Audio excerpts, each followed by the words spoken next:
Amigos, sean ustedes bienvenidos a su noticiero Maya Esil, Maya Noticias. Para nosotros, el equipo de TV Maya, será un gusto informarles sobre los hechos más relevantes de la vida nacional. Les compartimos nuestra página de Facebook TV Maya ALMG para que nos compartan sus comentarios y sugerencias. De esta forma, iniciamos con nuestros titulares.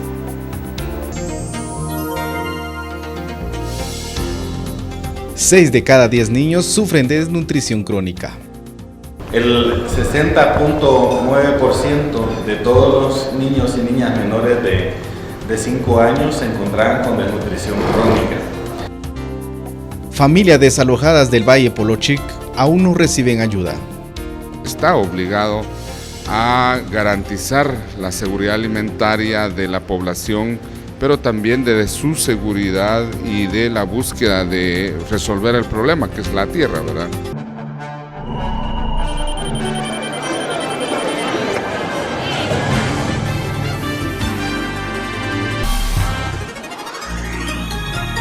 Seis de cada 10 niños de 5 años de las familias desalojadas en el Valle del Polochic sufren de desnutrición crónica. Esto según un informe presentado esta semana por la organización internacional Oxfam. Un informe realizado por la Organización de las Naciones Unidas para el Desarrollo Oxfam señala que 6 de 10 niños de las familias despojadas en el Valle de Polochic sufren de desnutrición crónica. Este fenómeno responde a pocas acciones implementadas por el gobierno de Guatemala de ceder tierras o reubicar adecuadamente a las 800 familias desalojadas del Valle de Polochic, Alta Verapaz. Esto pese a que en junio de 2011 la Comisión Interamericana de Derechos Humanos dictaminara una serie de medidas cautelares para que el Estado garantizara la seguridad alimentaria y nutricional de las familias desalojadas. Básicamente después de un monitoreo, de una jornada médica que hizo Cruz Roja, en donde les preocupaba que hubiesen muchos casos de desnutrición aguda.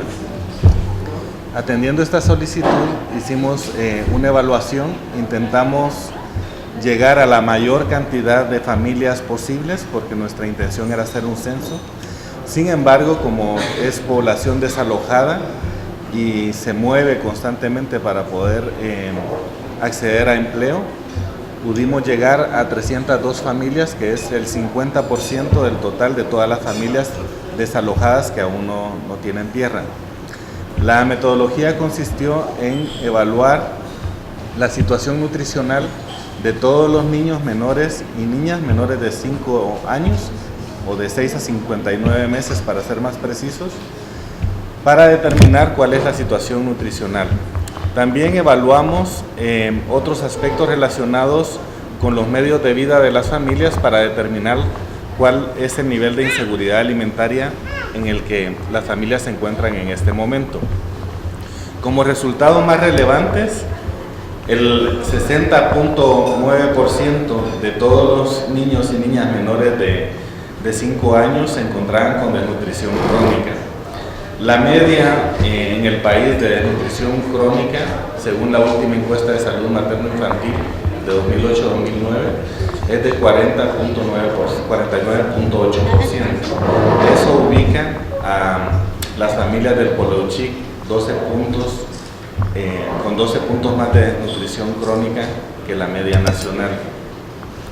Por otro lado, en el caso de la tendencia de la desnutrición crónica, es decir, los niños que fueron naciendo después del desalojo, vemos que la mayor prevalencia de desnutrición crónica se encuentra entre los niños de 24 y 36 meses, que son los niños que nacieron después del desalojo, ¿no? Eso quiere decir que muy posiblemente el desalojo y el consecuente problema alimentario que generó que las familias no tengan zonas de cultivo, que tengan empleo fijo, haya impactado directamente sobre la capacidad que tienen para acceder a alimentos y con ello aumentar la proporción de desnutrición crónica en menores de 5 años. El documento revela también que más del 30% de las niñas y niños de las 14 comunidades desalojadas solo comen 2 veces al día. Esto cuando las organizaciones internacionales recomiendan por lo menos 5 en el día. Por otro lado, en el caso de la desnutrición aguda se refiere a la desnutrición que se produce por una carencia severa de alimentos durante un periodo concreto. Esta desnutrición es la que conlleva un riesgo de muerte. El porcentaje que encontramos fue de 2%. La media nacional, según la encuesta que les comentaba anteriormente, es de 1%. Eso quiere decir que los niños menores de 5 años del Polo Chic tienen el doble de desnutrición aguda que la media nacional, ¿verdad? 2% no es una cifra particularmente alta, pero en una población desalojada que debería de estar siendo protegida por las medidas cautelares, no debería de existir, ¿verdad? Se supone que estas familias tendrían que estar recibiendo la alimentación suficiente para que ese tipo de desnutrición no tuviera presencia en los niños, que es la población más vulnerable. Adicionalmente a esto, como les comentaba, evaluamos una diversidad de indicadores en cuanto a dieta, ingresos y fuentes de alimentos, que son los que permiten determinar la situación de inseguridad alimentaria de las familias. Esto nos llevó a tener como resultado que el 70% de las familias, más del 70% de las familias, tienen un consumo de alimentos inadecuado, ¿verdad? Eso quiere decir que tienen una dieta pobre en cuanto a grupos de alimentos que consumen y en cuanto a la frecuencia con la que consumen estos grupos de alimentos. Mayoritariamente la dieta está basada en maíz y un poco de frijol y algunas grasas como los aceites, ¿no? Pero en general es una dieta muy pobre. Cuando integramos toda la información, concluimos que 60% de las familias están en una situación de inseguridad alimentaria. De ese 60%, 20% de las familias evaluadas están en una situación de inseguridad alimentaria severa. Estos dos indicadores hacen sentido con el resto de datos nutricionales, ¿no? El 60% de familias en inseguridad alimentaria tiene bastante correspondencia al final con el 60% de la desnutrición crónica que encontramos en las familias del Polo Chico.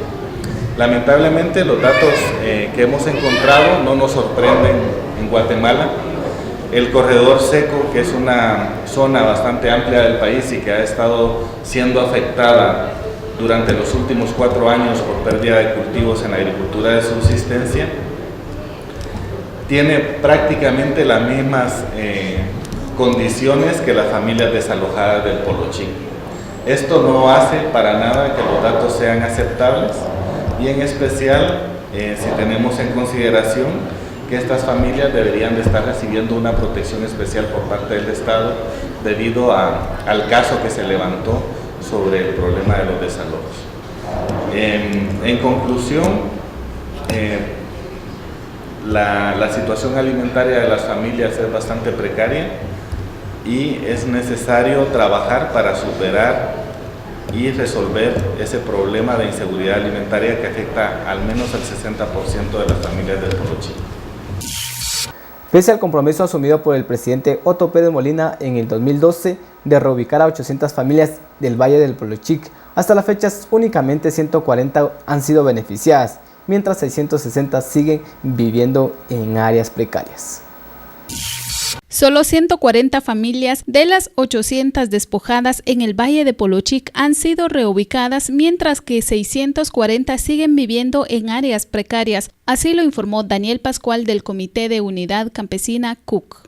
El 15 y 19 de marzo de 2011, 800 familias del municipio de Panzós, departamento de Alta Verapaz, sufrieron un proceso de desalojo de 14 comunidades y para el año 2015 se cumplió 4 años de ser despojadas sin respuesta del gobierno de Guatemala. Desde entonces, las comunidades afectadas sufren y viven en áreas precarias sin acceso a servicios públicos como salud, educación y agua para el saneamiento. A estas desventajas se le suman las del desempleo e inseguridad.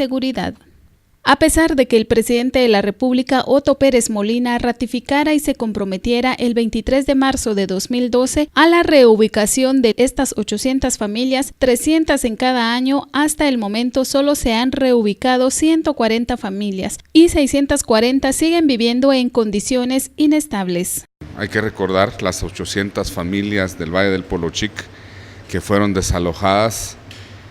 No fue un simple desalojo, sino que fue la eliminación, la destrucción de sus cultivos de maíz, frijol, ocra, chile, entre otros productos que ellos tenían, plátano por ejemplo, yuca, etcétera.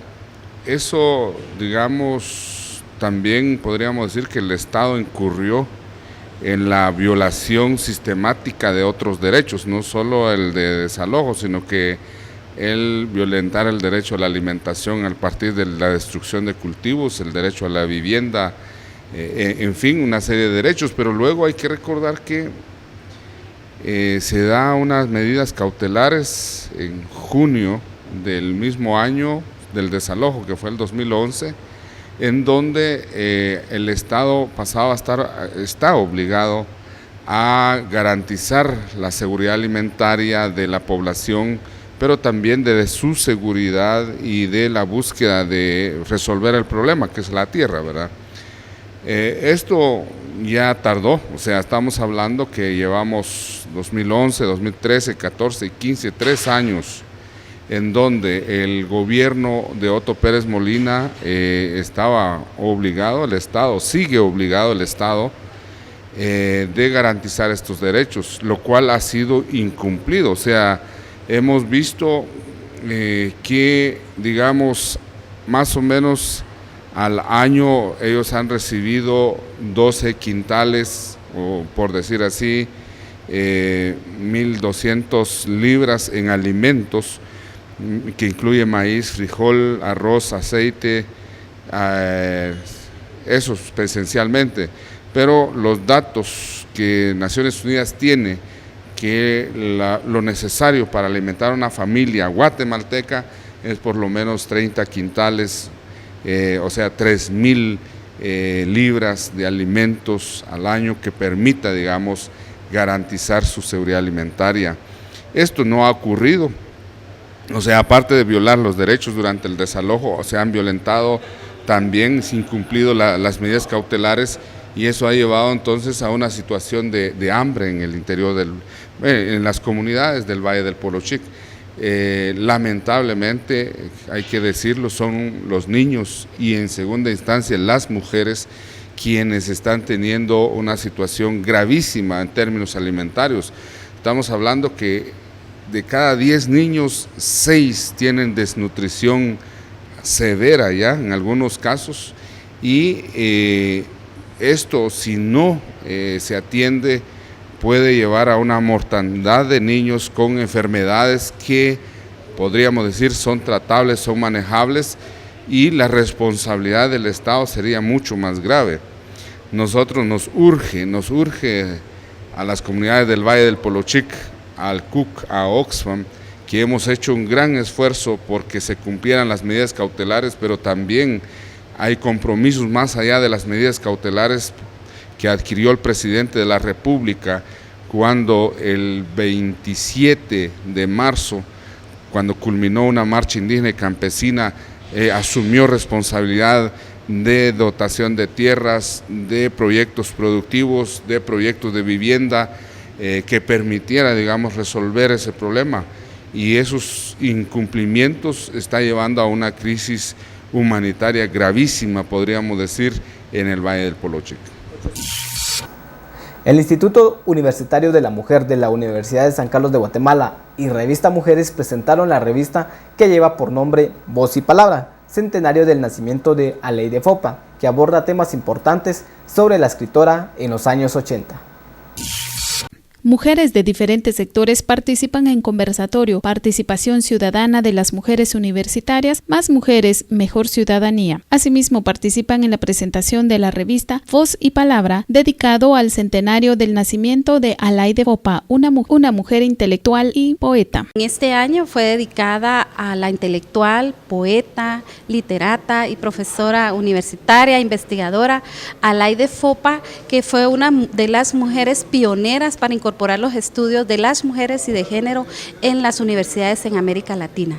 Alaide Fopa es considerada la primera mujer feminista e intelectual que posiciona los estudios de las mujeres desde la Universidad Nacional Autónoma de México, y dentro de ese proceso logró crear la primera también cátedra de la mujer en América Latina y el primer programa radial en América Latina para el estudio de la situación, condición y posición de las mujeres. Entonces, nosotras como Instituto Universitario de la Mujer le hemos dedicado esta revista también en el marco de su centenario. Ella cumplió 100 años de su nacimiento en el 2014, a pesar de ser una intelectual y una mujer que no nació en Guatemala, pero dedicó su vida para la democratización y la defensa de los derechos humanos en nuestro país y también en México. Y ella también aquí se casó con un guatemalteco, aquí nacieron sus hijos, pero por su posición crítica, su defensa por los derechos humanos de la ciudadanía en general, de la sociedad guatemalteca y particular de las mujeres, tuvo que irse al exilio con su esposo y sus hijos a México. Y agradecemos también a la Universidad de México y al país mexicano por haberle dado apoyo y solidaridad para que ella pudiera pasar ahí su exilio.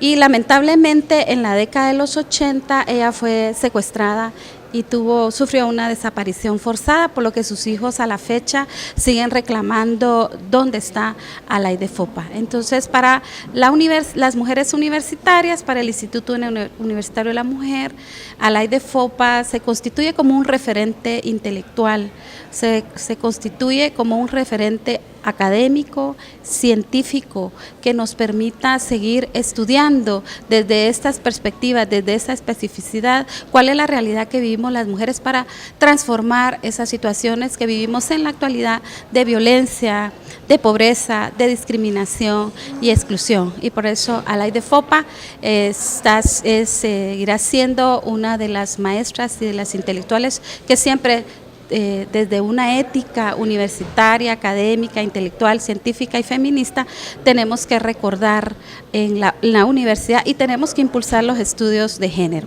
Actualmente también como Instituto Universitario de la Mujer tenemos una cátedra dedicada a Alaide Fopa, donde analizamos las diferentes problemáticas que como mujeres presentamos. Esta es una cátedra que es internacional, tenemos una alianza también con la Universidad Autónoma de México para impulsar investigaciones desde esta cátedra, y también estamos promocionando todo su pensamiento, porque tenemos más de 100 programas radiales. Ella también creó la primera revista desde las mujeres, que es la revista FEM, que fue dedicada a las mujeres. Entonces, realmente Alaide Fopa no solo es una mujer extraordinaria como ser humano, fue una mujer extraordinaria como madre, como esposa, sino como una mujer y una intelectual y una mujer solidaria que nos abrió a un mundo diferente para las ciencias sociales específicamente.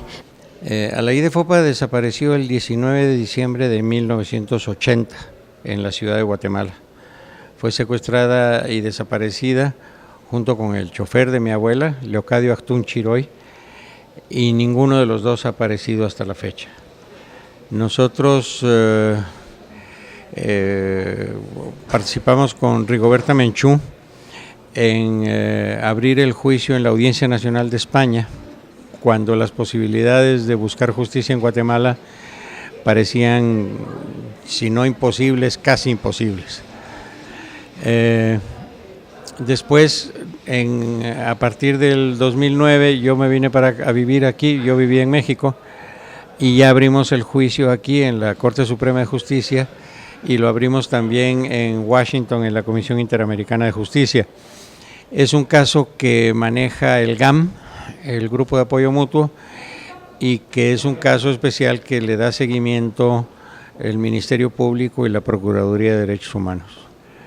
Hasta ahora los avances en la investigación han sido lentos y escasos, porque no se han encontrado todas las evidencias que nosotros quisiéramos encontrar, pero algo se ha avanzado. Hemos identificado algunos de los posibles responsables y seguimos investigando, estamos siguiendo la línea de mando, de dónde vinieron las órdenes para su secuestro y desaparición, pero eso, como todos saben, es un proceso muy largo. La IDFOPA es nada más una de 45,000 víctimas de desaparición forzada, en su mayor parte, la mayor parte de las víctimas en el campo, la mayor parte de las víctimas indígenas.